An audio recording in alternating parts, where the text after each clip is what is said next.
Sobat Maestro, sesaat lagi kita akan mendengarkan program acara Renungan Hari Sabat bersama Advent Vision Media Ministry yang dibawakan oleh pendeta.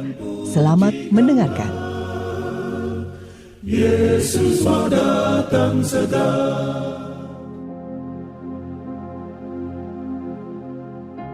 Selamat pagi dan selamat sahabat saudara-saudara yang dikasihi oleh Tuhan.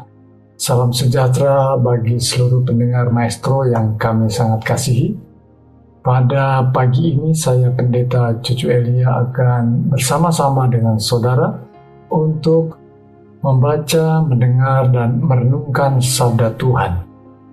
Dan renungan firman Tuhan pada pagi ini saya beri judul Alam dan Taurat yang didasarkan pada Mazmur pasal 119. Sebelumnya saudaraku, mari kita akan berdoa. Bapa yang bertahta dalam kerajaan sorga, kami mohon berkat. Memohon tuntunan Roh Kudus ketika kami akan membaca firman Tuhan. Dan kami merenungkan, biarlah kami memperoleh hikmat dari Tuhan. Dan mendapatkan pengajaran yang menuntun hidup kami. Jalan hidup kami berada dalam kebenaran. Di dalam nama Yesus Kristus kami berdoa dan bersyukur. Amin. Saudara-saudaraku yang dikasihi Tuhan, kita akan melanjutkan pembacaan firman Tuhan dan perenungannya di dalam Mazmur pasal 19 sampai pasal 21. Saudara-saudara yang dikasihi Tuhan, boleh jadi kebanyakan kita berada di sekitaran perkotaan, di mana ada banyak fasilitas yang memungkinkan kita berinteraksi dengan sangat mudah.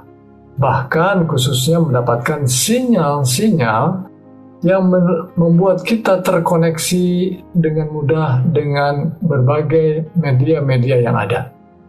Saya pernah mengadakan sebuah perjalanan pelayanan ke Kalimantan Barat, dan itu ada provinsi yang di bagian barat dan juga agak ke sebelah utara. Dan saya masuki satu wilayah pedesaan yang sangat jauh dari perkotaan. Dan begitu dalamnya ke dalam hutan, nampaknya agak sulit mereka mendapatkan akses untuk hal-hal yang dibutuhkan di perkotaan. Sehingga mereka harus menempuh perjalanan yang cukup jauh. Dan ketika saya berada di tempat itu, saya mendapati bahwa sulit sekali untuk bertelepon. Dan ketika saya mengangkat handphone saya dan mulai mengkoneksikan telepon saya harus mencari satu tempat perbukitan yang lebih tinggi, baru saya bisa mendapatkan sinyal.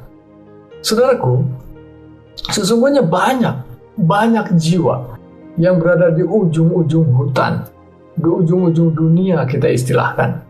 Dan mungkin mereka belum mengetahui kisah-kisah Alkitab. Dan mungkin pertanyaannya adalah, dari manakah mereka mendapat bimbingan Tuhan? Dari mana mereka bisa mengetahui rancangan Tuhan? Dari mana mereka mengetahui Injil? Dalam Mazmur pasal 119 adalah sebuah pasal yang penting buat kita untuk melihat bagaimana Tuhan berkarya dan menerangi hidup manusia bukan saja oleh kebenaran firman Tuhan dalam Alkitab yang saya pegang ini, namun juga melalui alam. Pasal 19 ayat 1-7 adalah pengajaran yang berisi tentang hal-hal yang terkait dengan alam ciptaan Tuhan, yang mana Tuhan ciptakan untuk membuat setiap orang boleh mengerti kebenaran. Alam adalah buku yang terbuka untuk bisa dibaca oleh banyak orang. Bagi setiap orang yang mungkin juga belum bisa membaca dalam bahasa-bahasa tertentu, tapi alam adalah buku yang dengan mudah dibaca dengan bahasa yang umum. Itulah alam ciptaan Tuhan. Tuhan sediakan supaya kita bisa mempelajarinya, memahaminya, dan itulah jalan-jalan yang ditunjukkan Tuhan. Dan saudaraku sekalian, bila mana kita membaca Alkitab, jangan-jangan alam ini berseberangan dengan firman Tuhan. Jangan-jangan alam, yaitu orang-orang juga yang mempelajari alam, ilmu pengetahuan alam. Dulu menyebutnya IPA, ya. Boleh jadi orang-orang yang belajar di sana bisa saja berseberangan dengan kebenaran firman Tuhan.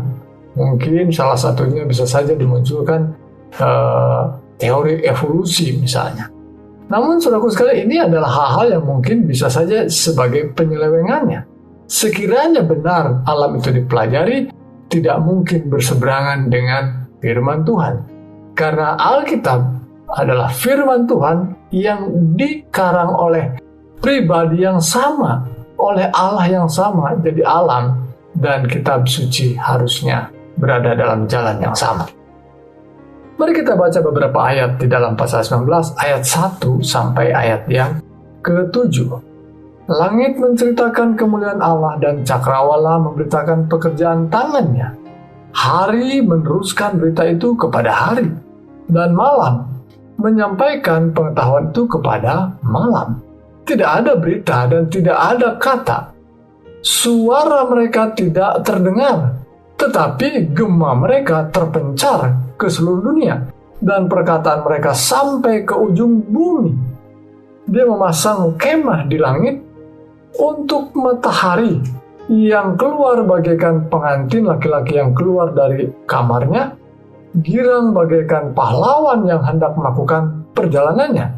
Dari ujung langit ia terbit dan ia beredar sampai ke ujung yang lain. Tidak ada yang terlindung dari panas sinarnya.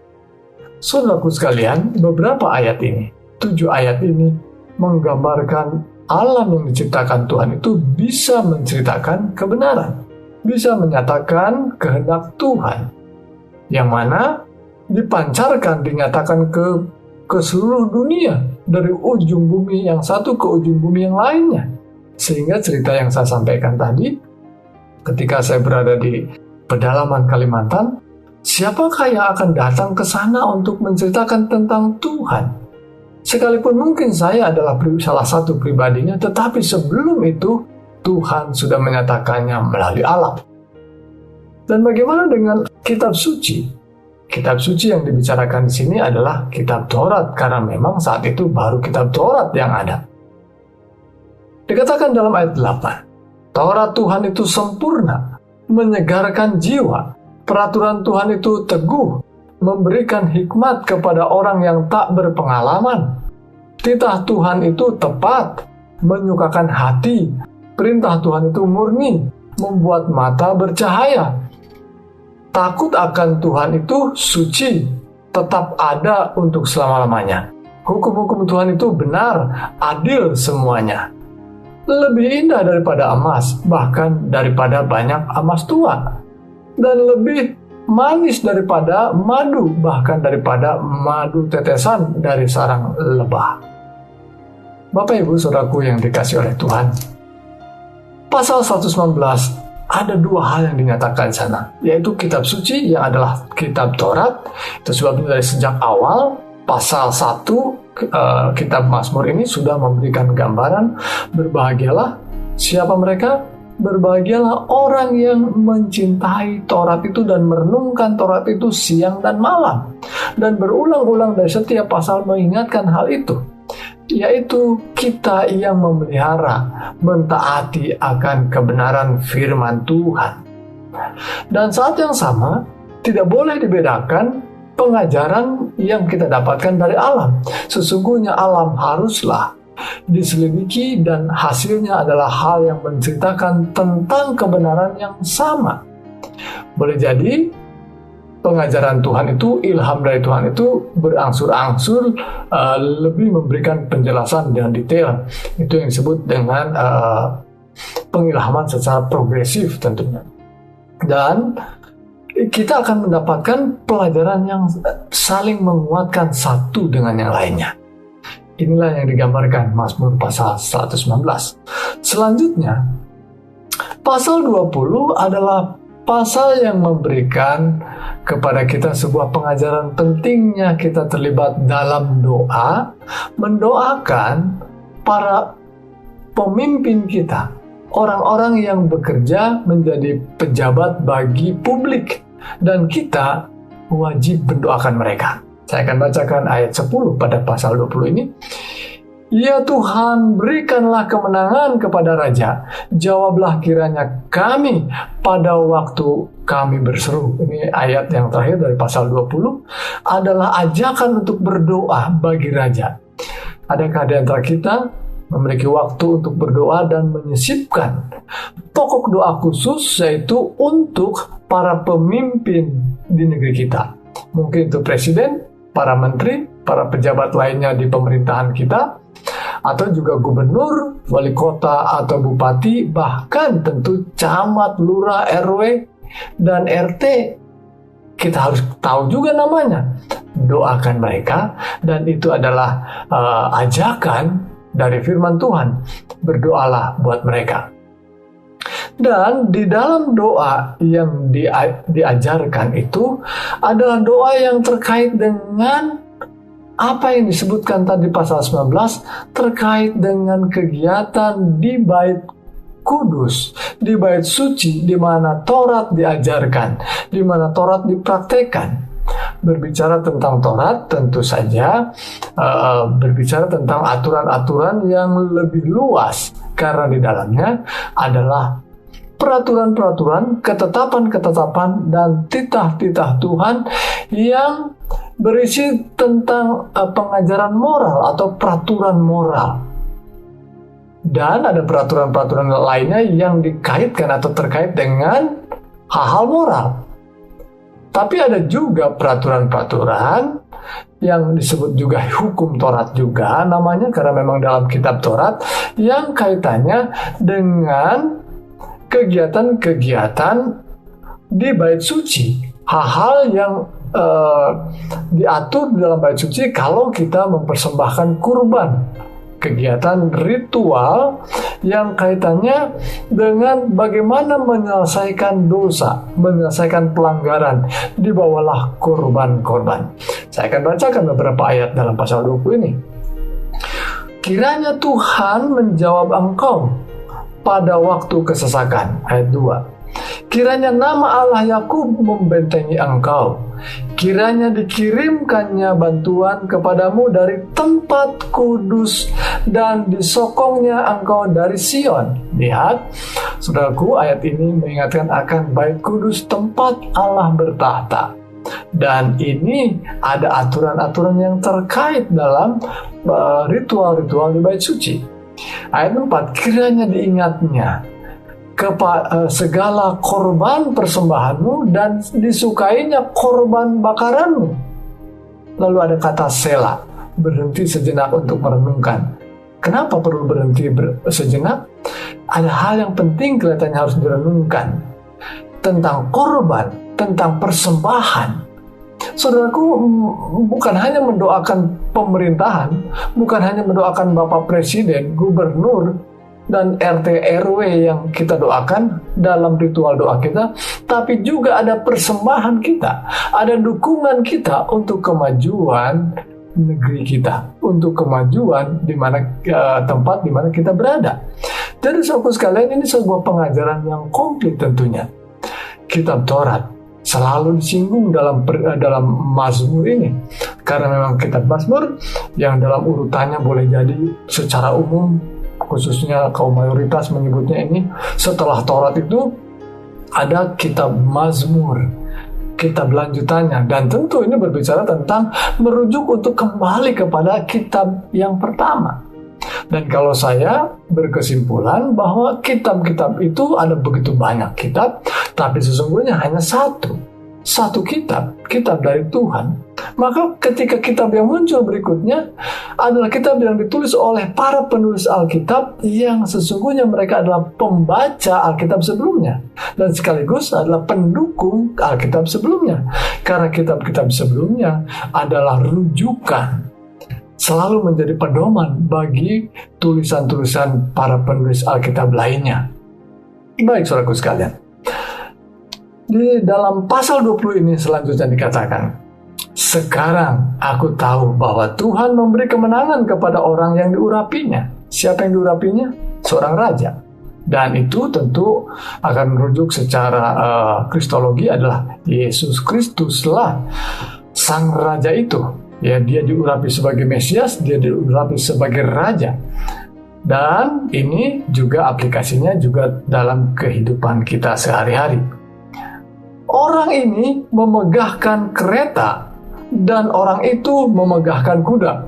Wah, kalau ada dalam kegiatan kita melihat sehari-hari ada banyak orang yang lebih megah berkendaraan, ya, lebih megah punya sesuatu yang dibanggakan secara duniawi, tapi kata Tuhan, tetapi kita bermegah dalam nama Tuhan Allah kita. Pemazmur menyebutkan boleh bermegah, orang-orang bermegah oleh karena keretanya, oleh karena kudanya, tapi kita bermegah dalam nama Tuhan Allah kita. Mereka rebah dan jatuh, tetapi kita bangun berdiri dan tetap tegak. Inilah janji Tuhan untuk mereka yang setia, untuk mereka yang selalu berpegang pada firman Tuhan yang adalah fondasi kita. Ya, pasal 19 adalah pasal yang sedang kita bicarakan di sini. Kitab suci dan alam adalah sebuah buku yang sama, ya, dua buku yang sama yang berbicara tentang kebenaran, tidak berseberangan satu dengan yang lain. Pasal 21, saudara, kita menemukan ada pernyataan tentang doa-doa bagi raja. Ya, ini isinya adalah doa bagi sang raja, dan sekaligus adalah doa atau mungkin lebih tepatnya kutukan bagi musuh-musuh raja. Mungkin pertanyaannya, boleh nggak ya doa kita itu berupa kutukan bagi musuh-musuh kita? Saya mungkin perlu merenungkan lebih banyak, dan kita perlu merenungkan lebih banyak. Jangan sampai ayat-ayat seperti ini kita gunakan untuk memvalidasi perbuatan kita, untuk mengutuki orang lain, untuk membicarakan hal yang buruk tentang orang lain.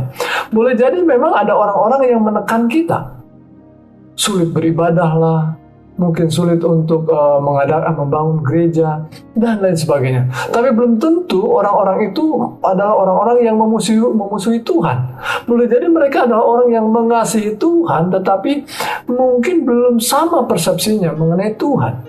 Jadi jangan buru-buru juga memusuhi mereka dan mengutuki mereka, ya. Tetapi memang ayat ini menegaskan musuh-musuh raja itu adalah musuh-musuh yang dianggap memusuhi Tuhan. Ayat 9 mengatakan, tanganmu akan menjangkau semua musuhmu, tangan kananmu akan menjangkau orang-orang yang membenci engkau. Engkau akan buat mereka seperti perapian yang menyala-nyala pada waktu engkau menampakkan diri, ya Tuhan. Murka Tuhan akan menelan mereka dan api akan memakan mereka. Lihat, saudaraku, memang ada ayat-ayat ini, tetapi sekali lagi saya rindu kita boleh berhikmat, merenungkan lebih dalam, supaya jangan sampai sekedar ayat ini untuk mengiyakan, memvalidasi perbuatan-perbuatan kebencian kita kepada orang yang belum tentu mereka sedang memusuhi Tuhan. Namun saudaraku sekalian, pada pasal ini kita diajak untuk terlibat di dalam doa, mendoakan pemimpin kita, mendoakan raja kita. Ayat yang kedua saya belum bacakan dalam pasal 21 ini, Tuhan, karena kuasa-Mulah raja bersukacita. Lihat, juga sekalipun ada raja, ada pemimpin kita berhasil, bukan oleh karena orang itu, tapi oleh karena Tuhan. Betapa besar kegirangannya karena kemenangan yang daripadamu. Apa yang menjadi keinginan hatinya itu telah kau karuniakan kepadanya, dan permintaan bibirnya tidak kau tolak. Selah.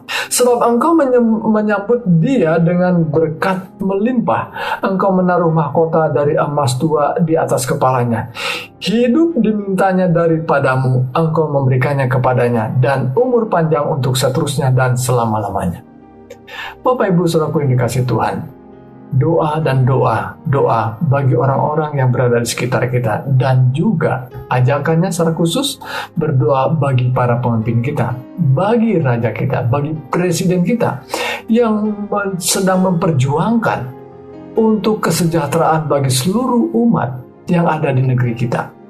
Dan tentu bagi para pemimpin-pemimpin yang lain, mungkin ada pemimpin kelompok, di kelompok saudara, kita diajak untuk mendoakan. Mungkin ada kesalahan di antara mereka, tapi kita dukung mereka, doakan mereka agar mereka boleh berjalan sesuai jalan Tuhan. Dan dasarnya kembali adalah pengajaran firman Tuhan. Dan kalau Alkitab atau Mazmur pasal 119 tadi menyebut Taurat, dan itu adalah sesuatu yang diberikan sangat positif, ya, sempurna, menyegarkan jiwa, teguh, dan memberikan pengajaran buat mereka yang tidak berpengalaman. Mengapa? Karena waktu itu tentu saja Kitab Tauratlah yang menjadi rujukan satu-satunya. Sekalipun penulis-penulis lainnya akan terus berdatangan, tetapi semua merujuk kepada Kitab Taurat. Para nabi seluruhnya berbicara tentang Taurat juga. Maka saudaraku sekalian, benar pasal 1 memberikan gambaran atau pendahuluan yang tepat. Berbahagialah mereka yang mencintai Taurat dan merenungkannya siang dan malam. Dan dengan cara itu kita boleh melihat banyak pengajaran pedoman hidup bagi perjalanan hidup kita. Namun demikian saudaraku sekalian, bukanlah sesuatu yang berbeda atau berseberangan dengan perjanjian baru. Sebab perjanjian baru yang mungkin kita terlalu dalam hal menegaskan bahwa hanya oleh iman, tanpa sebuah tambahan pengajaran yang lain, bukan ditambahkan, tetapi iman adalah sesuatu yang kita menghidupkan apa yang kita imani, ya. Apa yang kita imani, apakah hanya pribadinya saja, tetapi juga tentu pribadinya yang berbicara tentang firman Tuhan, tentang aturan, tentang hukum, di mana kita mengimani Injil. Misalnya, Yesus Kristus mati karena menanggung hukuman dosa umat manusia. Dan hukuman itu terjadi karena adanya dosa, dan dosa itu adalah pelanggaran akan hukum Tuhan. Jadi kematian Yesus Kristus selalu berkaitan dengan ditegakkannya hukum Tuhan. Hukuman ada, salib itu ada karena ditegakkannya hukum Tuhan. Sederhana sekali tentu memahami Injil seperti yang saya paparkan ini, sehingga sesungguhnya tidak pernah berseberangan perjanjian baru, perjanjian lama, demikian juga alam ciptaan Tuhan. Tuhan Yesus kiranya berkati kita. Mari kita tutup dengan doa. Bapa dalam kerajaan surga, kami bersyukur untuk pengajaran firman Tuhan. Kami berterima kasih untuk pertolongan Roh Kudus sehingga kami boleh membaca dan tertarik untuk mendengarkan, tertarik untuk terus menyelidiki akan firman Tuhan. Bimbing kami dan berikan kekuatan bagi kami untuk kami boleh menghidupkan setiap pengajaran firman Tuhan. Tuhan, kami juga berdoa mohon berkat untuk setiap pribadi yang saat ini lemah. Tuhan teguhkan dan kuatkan mereka dalam iman. Demikian juga lemah oleh karena fisik mereka, sakit penyakit yang dialami. Biarlah jamahan tangan Tuhanlah yang berikan kekuatan dan kesembuhan. Tambahkan iman bagi kami untuk kami selalu bersandar pada Engkau ya Tuhan, sumber pertolongan dan sumber penghiburan dan kekuatan kami. Dalam nama Yesus Kristus kami berdoa. Amin.